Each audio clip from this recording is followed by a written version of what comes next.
Rai.it.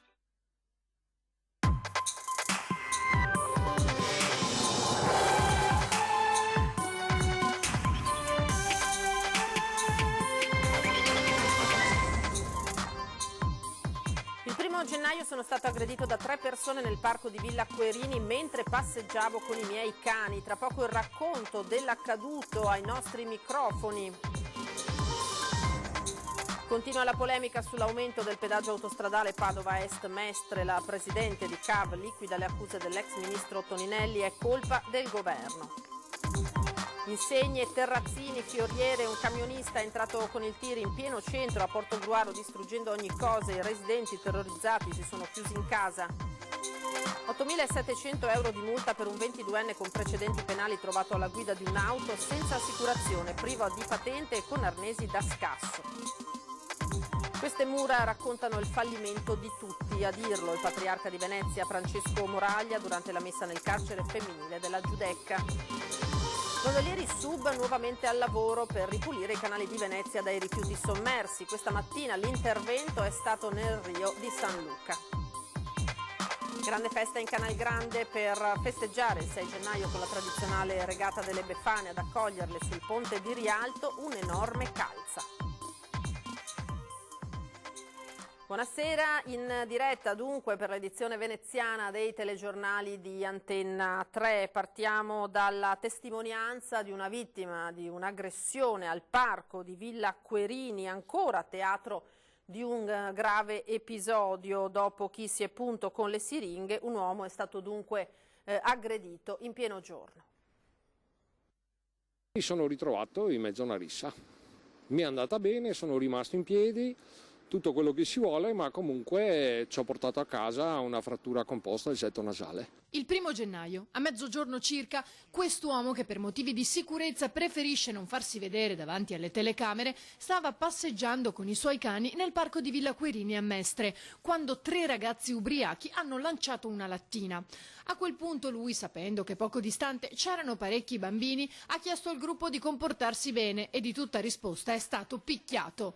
Un episodio che avviene a distanza di pochi giorni da altri. Prima una donna è stata strattonata e spintonata, poi a me è successo, fra l'altro non in una zona diciamo nascosta del parco, ma passando in mezzo agli scivoli per i bambini, che uno dei miei cani si è infilzato un polpastrello con un ago.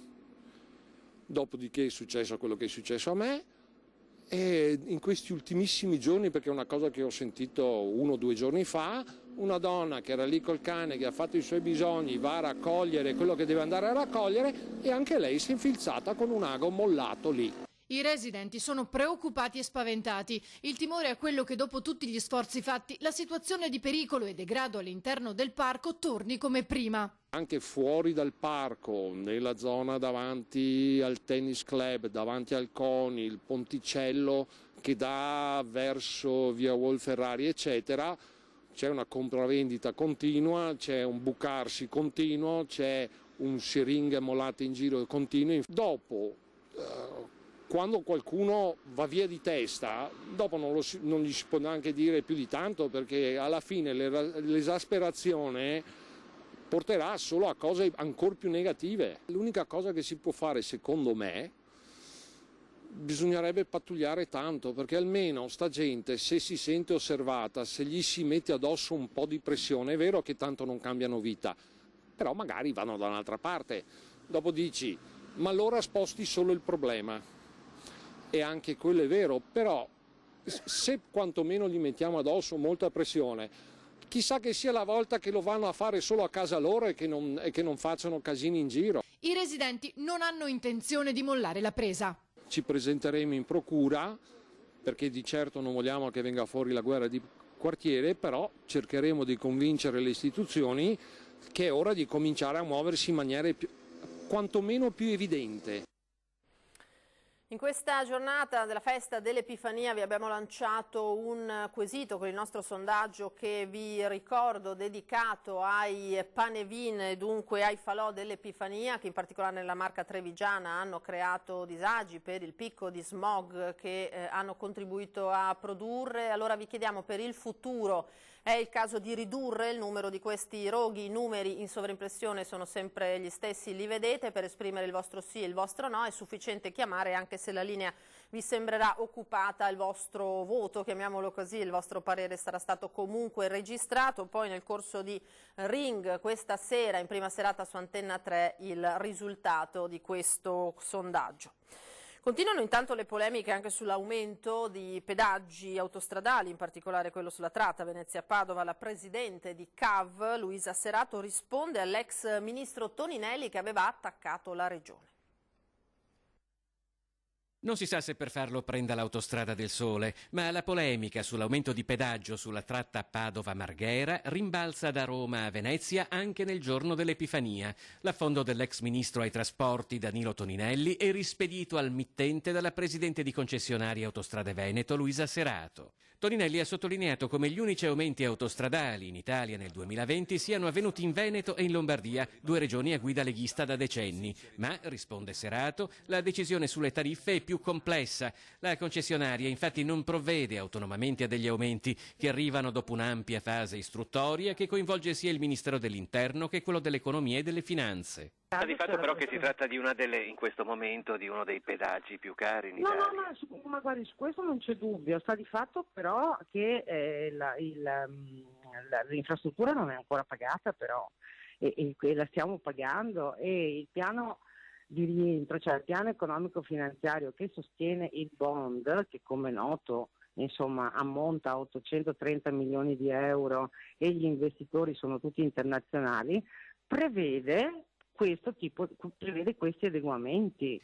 CAV è partecipata al 50% dalla Regione Veneto e al 50% da ANAS, che esprime anche l'amministratore delegato, mentre 3 membri su 5 del Consiglio di amministrazione, tra cui il Presidente, sono espressi dalla Regione, ma il Presidente non ha poteri esecutivi. Quindi per i pedaggi, per l'aumento di quest'anno, da chi è partita comunque l'iniziativa? È una delle cose che manco passa per il CDA, nel senso che è una questione squisitamente tecnica, no? E quindi probabilmente, adesso io non lo so, ma la richiesta di adeguamento del pedaggio sarà firmata, motivandola ovviamente, dal dirigente amministrativo, per dirle, cioè il CDA è a conoscenza perché sa che si fa così, sa che viene fatto tutti gli anni, quindi tutti gli anni tutte le concessionarie italiane chiedono l'adeguamento. Resta il fatto che l'aumento ha provocato diversi malumori per chi la tratta la percorre tutti i giorni per lavoro, 3 euro per una ventina di chilometri, quindi 6 tra andata e ritorno, tanto che si è paventata l'ipotesi di sgravi per i residenti delle province di Venezia, Padova e Treviso. Dipende un po' da quello che decide di fare il Parlamento, il governo e il Parlamento ovviamente in questo caso, perché la modifica naturalmente dovrebbe avvenire per via legislativa. E ora invece sentiamo l'attacco delle scorse ore da parte dell'ex ministro Toninelli, cui è seguita la replica immediata della regione. Le regioni dove sono aumentati i pedaggi sono solo queste due: Lombardia e Veneto, le regioni che sono storicamente amministrate dai bravissimi governatori e amministratori della Lega. La prima polemica del 2020 corre lungo l'autostrada e il pedale dell'acceleratore di una corsa già iniziata nei giorni scorsi dopo l'annuncio dell'aumento del pedaggio di CAV lo spinge il Movimento 5 Stelle, trasformandolo in agone politico a pochi mesi dalle regionali.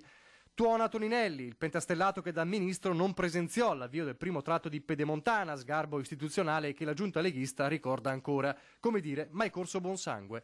E non è bastato che in questi giorni il governatore Zaia abbia annunciato il progetto di trasformazione di CAV in CAV 2.0, che consentirebbe l'abolizione del pedaggio della Padova-Venezia, tratta nel mirino delle polemiche. L'attacco di Toninelli è chiaro. Nelle autostrade leghiste gli aumenti ci sono perché sono talmente in perdita e mal gestite e mal programmate che non c'è alternativa. Sono talmente progettate male, costruite male come modelli che portano gli aumenti, e senza questi aumenti vanno veramente gambe per aria, perché le hanno strutturate appunto con modelli finanziari di base che sono totalmente fallimentari. Flussi di traffico previsti ovviamente sbagliati, molti di meno, sono veramente autostrade poco utilizzate, e con questi aumenti lo saranno ancora di meno. Ma da Palazzo Balbi la risposta è altrettanto cristallina e arriva per voce dell'assessore ai trasporti e alle infrastrutture Elisa De Berti. Forse l'ex ministro Toninelli attacca, dimentica di aver firmato lui, nelle vesti di membro del governo Conte 1 a fine 2018, il decreto di aumento delle tariffe dei pedaggi di CAV. Inoltre, continua, pare aver dimenticato che CAV è una società concessionaria pubblica, dove il 50% è in mano ad ANAS, che esprime anche l'amministratore delegato. E sulla gestione puntualizza, CAV è l'unica società concessionaria a gestione pubblica con bilanci sanissimi. Se il modello è sbagliato, perché allora firmare un anno fa il decreto con l'aumento dei pedaggi? O forse, conclude De Berti, Toninelli non si è reso conto di ciò che firmava? Ora la cronaca, Insegne, Terrazzini, Fioriere, un camionista è entrato con il suo tir in pieno centro a Portogruaro distruggendo ogni cosa, i residenti terrorizzati si sono chiusi in casa. Momenti di panico nella notte tra sabato e domenica quando un ubriaco polacco di 45 anni alla guida di un tir è entrato nel centro storico di Portogruaro in via Mazzini, provocando danni per migliaia di euro. Erano le 4 e visto l'orario per strada non c'era nessuno. La via in cui si è insinuato il camionista viene definita la Stretta, proprio per la conformità. Sembra una calle che unisce via Martiri a via Garibaldi nel cuore della città e tra i palazzi storici.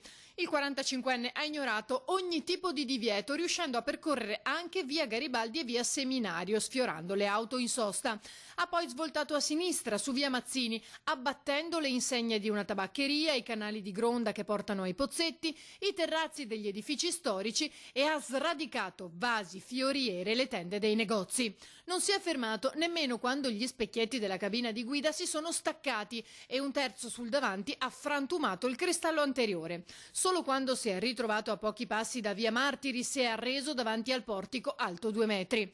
A lanciare l'allarme sono stati i residenti terrorizzati da ciò che vedevano. L'arrivo dei carabinieri ha messo fine a questa distruzione. L'uomo è stato portato in caserma e sottoposto all'alcol test, risultato ovviamente alterato. È stato denunciato per guida in stato d'ebbrezza con infrazioni a seguito.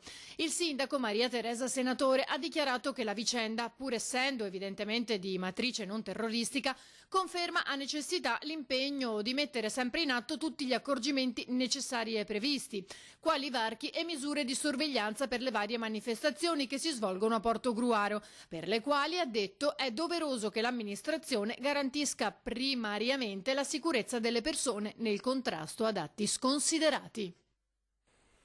E guidava senza aver mai preso la patente, con l'auto non assicurata né revisionata ed era pure in possesso di arnesi da scasso. Un 22enne con precedenti, fermato a Mestre la notte scorsa dalla polizia, dovrà pagare una multa di 8.700 euro oltre al sequestro dell'auto. Durante la perquisizione, oltre agli arnesi da scasso, gli agenti hanno anche trovato un hard disk e documenti rubati a dicembre da un veicolo parcheggiato. Inoltre il 22enne aveva con sé un coltello, una punta da trapano e forbici da elettricista. Oltre alla maxi multa è stato dunque denunciato. Il Muraglione testimonia che qualcosa non ha funzionato nella vita della nostra comunità. Sono le parole del patriarca Francesco Moraglia in visita al carcere femminile della Giudecca alla vigilia dell'Epifania. Una consuetudine, ha detto, che nasce dal desiderio di dire che le mura che vi separano dalla città dicono di un fallimento di tutti. Prima che la messa abbia inizio, un pensiero viene letto a nome di tutte le presenti che hanno preso posto ai banchi del salone adibito a chiesa del carcere, dove all'ingresso si scorge il presepe, realizzato con la barca spezzata dal maltempo il 12 novembre scorso in laguna. Ora veniamo invece ai gondolieri sub, nuovamente al lavoro per ripulire i canali di Venezia dai rifiuti sommersi. Questa mattina l'intervento è stato nel Rio di San Luca. Un carrello da portabagagli emerge dalle acque del Rio di San Luca e va ad aggiungersi alle circa 4 tonnellate di rifiuti sommersi nei canali di Venezia, ripescati negli 8 interventi di pulizia dei fondali effettuati finora dai gondolieri sub. Come questo carrello sia finito fino a qui è difficile dirlo, ma è sicuramente in buona compagnia tra le centinaia di oggetti recuperati in questo periodo.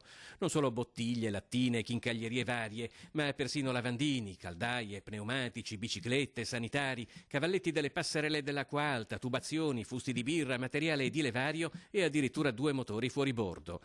Sfidando la rigida temperatura invernale, i sub dell'Associazione Gondolieri di Venezia sono tornati all'opera nel Rio di San Luca, già luogo del loro ultimo intervento a dicembre, nel tratto compreso tra Campo Manin e il ponte di Piscina di Frezzaria, sul Rio dei Barcaroli.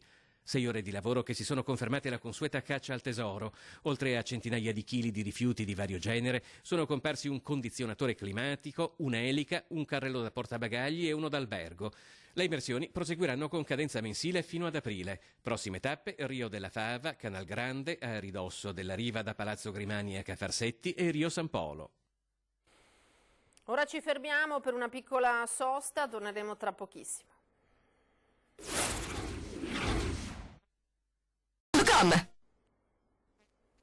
Di nuovo in diretta, edizione veneziana dei telegiornali di Antenna 3, adesso la grande festa che ha caratterizzato come sempre l'Epifania veneziana, la regata delle Befane in Canal Grande, da più di 40 anni un appuntamento fisso. Befane solcano a colpi di remo il Canal Grande. Ad accoglierle pende dal ponte di Rialto un'enorme calza. Se contenga dolcetti o carbone non ci sono dubbi. La regata delle Befane, nata nel 1978 dalla felice intuizione di 2 soci della Reale Società Canottieri Bucintoro, è oramai diventata una piacevole tradizione dell'Epifania veneziana. A sfidarsi 5 mascarette condotte da gondolieri over 50 abbigliati per l'occasione. Partenza da San Tomà, giro del Paleto a Rio di San Polo e arrivo per l'appunto sotto il ponte di Rialto. A vincere per la cronaca è stata la mascaretta marrone di Riccardo Romanelli, San Vio, che ha preceduto la gialla di Sandro Inchiostro, Saccarosio, e l'arancione di Francesco Guerra, Malaga. Ma soprattutto la regata è stata come sempre una bella festa. Tante persone assiepate lungo le rive dei canali e sul ponte simbolo di Venezia, e a fare da cornice alla competizione barche a remi, con a bordo, oltre che tanti sostenitori, anche Babbi Natale e Befana, e in riva del Vinale Pink Lioness in Venice ad offrire caramelle e dolcetti per i più piccoli e cioccolata calda, tè e vin brûlé per gli adulti, a celebrare un appuntamento che dà anche idealmente avvio alla stagione remiera 2020. E nella giornata dell'Epifania grande successo anche a Malamocco per la gara podistica non competitiva che ha visto ai nastri di partenza 178 atleti, tra i quali 66 bambini. Ha festeggiato la sua edizione numero 45 con un grande successo e 178 atleti ai nastri di partenza la corsa della Befana a Malamocco, gara podistica non competitiva organizzata dall'Associazione Civica Malamocco in collaborazione con la Radiantistica e con il patrocinio dell'Unione Nazionale Cavalieri d'Italia sezione di Venezia. Malamocco che ripropone puntualmente ogni 6 gennaio questo evento per dare esempio e per essere da apripista a tutti quelli che vogliono celebrare una giornata per lo sport. 2 i percorsi, 66 bambini hanno affrontato una gara di 2 chilometri, gli adulti, 80 uomini e 32 donne, uno splendido tracciato di circa 10 chilometri tra mare e laguna che, come ricorda la memoria storica della manifestazione, questa manifestazione compie 45 anni, esattamente 2 anni più vecchia della Suez sopra i ponti. È nata quasi per gioco, così, perché erano 36 bambini. La vittoria del 2020 nel maschile è andata ad Andrea De Stares, che in 38 minuti ha preceduto sul traguardo Leonardo Allegri e Massimo Guadagni. Me la sono giocata con il ragazzo delle Fiamme Oro, che è stato molto bravo. Alla fine, nell'ultimo chilometro, c'è stato un cambio di ritmo e sono riuscito a staccarlo. Tra le donne trionfo in rosa per Michela Vianello, che dopo aver superato Samantha Gavagnini e Antonella Rosan ha così commentato il suo exploit. Non me l'aspettavo, l'ho scoperta all'arrivo di essere la prima. La gara è stata bella come sempre perché mi ricorda la mia infanzia, perché io sono nata qui. Ma tutti, e non è una frase fatta, possono considerarsi i veri vincitori della giornata di sport e festa. Noi siamo molto contenti, un saluto particolare da questo antico borgo e un abbraccio sportivo a tutti quanti. Soddisfacente invece il bilancio dei negozianti nelle prime giornate di sconti e promozioni. Vediamo. Nella calza della Befana, al leader Palestrina, arrivano sconti anche del 70% nei saldi. Le prime giornate per i negozianti di Venezia, Centro Storico e Isole stanno facendo registrare un bilancio positivo degli affari. Giornate di lunghe code a caccia di sconti negli acquisti, non solo negli outlet e centri commerciali. Nei piccoli negozi isolani si possono trovare prezzi davvero competitivi. Stanno iniziando i saldi, alcuni sono già iniziati, alcuni inizieranno subito dopo la Befana. In tutti i negozi del Lido troverete sconti estremamente convenienti, dal 70 al 30, al 20, al 50, un po' per tutte le tasche e per tutti gli articoli. Quindi mi raccomando, non mancate per i vostri acquisti a visitare i commercianti del Lido. Buoni gli affari al Lido, soprattutto in Gran Viale, tanti curiosi davanti alle vetrine dei negozi, ma buone sono state anche le compere e quindi di conseguenza gli incassi. Tutto in linea con le previsioni, insomma, e un positivo toccasana per il commercio e la vendita al dettaglio nelle isole, una realtà messa sempre più a dura prova dalla grande concorrenza dei centri commerciali in terraferma. E così, anche nel 2019, si è registrata nelle isole la chiusura e la perdita di numerose attività storiche. Ma questa è un'altra storia. Ora l'attenzione di tutti è rivolta agli affari. Mario Conte, sindaco di Treviso, è l'ospite questa sera alle 20:10 subito dopo i nostri telegiornali. Invece questa sera dalle 21:15 torna l'attualità politica di Ring con il nostro Ferdinando Avarino in studio, Marco Marin di Forza Italia, Gian Antonio D'Arè della Lega, Simone Scarabella del Movimento 5 Stelle e Roger Demenec del Partito Democratico. Io chiudo lanciando come sempre il vostro presepe a Cavallino Treporti, le immagini della natività di Andrea Rossi, poi a seguire le previsioni del tempo. Arrivederci.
Bentrovati al Meteo. L'Epifania tutte le feste porta via, dice il proverbio, ma la festività non riesce a scacciare l'anticiclone che rimane a farci compagnia e a influenzare il nostro territorio. Il dettaglio del 7 gennaio. Sul Veneto precipitazioni assenti, ampio soleggiamento con cielo poco nuvoloso ovunque. Attenzione solamente a nubi basse e nebbie, localmente anche fitte sulle aree meridionali della regione. Temperature in lieve calo a causa di correnti artiche scandinave che lambiranno l'Italia, minime sotto zero quasi ovunque, massime tra 4 e 6 gradi. Situazione praticamente identica anche sul Friuli Venezia Giulia, con tempo stabile e sarà soleggiato solo con qualche addensamento. Temperature minime sopra lo zero solo a Trieste, massime tra 6 e 8 gradi. Uno sguardo infine al Trentino Alto Adige. Poche novità, anche qui sarà il sole a prevalere su tutti i settori, cielo sereno o velato. Temperature minime sotto zero, massime tra 9 e 10 gradi. Dal meteo di Antena 3 è tutto, arrivederci al prossimo aggiornamento.